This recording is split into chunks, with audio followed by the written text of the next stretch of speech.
नमस्कार दोस्तों, मेरे चैनल पे आप सभी का स्वागत है। तो सुनते हैं फिल्म मार्क एंटोनी की कहानी हिंदी में। यह एक तमिल भाषा की science fiction action comedy film है। यह फिल्म मुख्य रूप से टाइम ट्रैवलिंग फ़ोन के कॉन्सेप्ट पर आधारित है। अगर आप सभी मेरे चैनल पर नए हैं तो प्लीज़ बेल आइकन दबाने में ऑल पर ज़रूर टिक कर दीजिएगा और लाइक, शेयर और सब्सक्राइब टू माय चैनल। तो मुख्य किरदार हैं इसमें एंटनी और मार्क। पिता और पुत्र दोनों ही रोल विशाल ने निभाए हैं। एंटनी 1975 का एक गैंगस्टर है और मार्क उसका बेटा है जो 1995 में मैकेनिक है। जैकी पांडेयन और मदन, पिता और पुत्र दोनों ही रोल एस.जे. सूर्या ने निभाए हैं। जैकी एंटनी का दोस्त है और गैंगस्टर है और मदन उसका बेटा है। चिरंजीवी एक वैज्ञानिक हैं जिन्होंने यह अनोखा फ़ोन बनाया है। अब जानते हैं इस मूवी की कहानी कैसी है।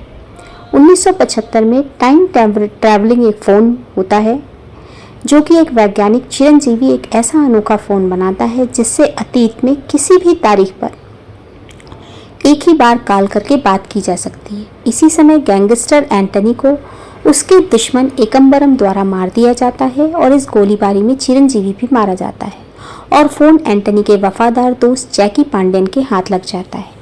जैकी एंटनी के बेटे मार्क को अपना ही बेटा मानकर पालता है। 1995 में मार्क एक मैकेनिक बन जाता है और अपने पिता एंटनी से नफरत करता है क्योंकि उसे लगता है कि एंटनी की वजह से ही उसकी मां की मौत हुई थी। एक दिन उसे अपने गैरेज में वो टाइम ट्रैवलिंग फ़ोन मिल जाता है और अतीत में क्या बदलाव होता है और कैसे आगे कहानी बढ़ेगी जानते हैं। मार्क फ़ोन का इस्तेमाल करके अतीत में एंटनी से बात करता है और बात करने पर उसे पता चलता है कि उसका पिता एंटनी एक अच्छा इंसान था और उसकी मां की मौत का असली मास्टरमाइंड उसका चाचा जैकी पांडेयन है, जिसने एंटनी की गैरकानूनी धंधों में शामिल न होने की वजह से उसे मरवा दिया था। मार्क फ़ोन का इस्तेमाल करके एंटनी को जैकी के षड्यंत्रों के बारे में बता देता है और उसे बचा लेता है, लेकिन इस काम से वर्तमान भी बदल जाता है। आइए जानते हैं आगे क्या हुआ। जब मार्क जागता है तो पाता है कि वर्तमान यानी प्रेजेंट भी बदल चुका है और अब वह खुद एक गैंगस्टर है जैकी की जगह, और जैकी का बेटा मदन एक मैकेनिक है जैसे मार्क है था। जैकी अब भी जिंदा है और एक ताकतवर गैंगस्टर बन चुका है।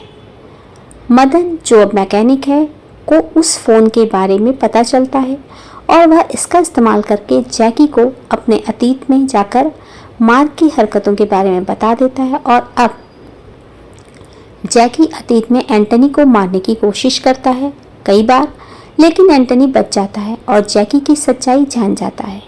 जैकी एक बार फिर से एंटनी को मारने में कामयाब होता है या ऐसा लगता है।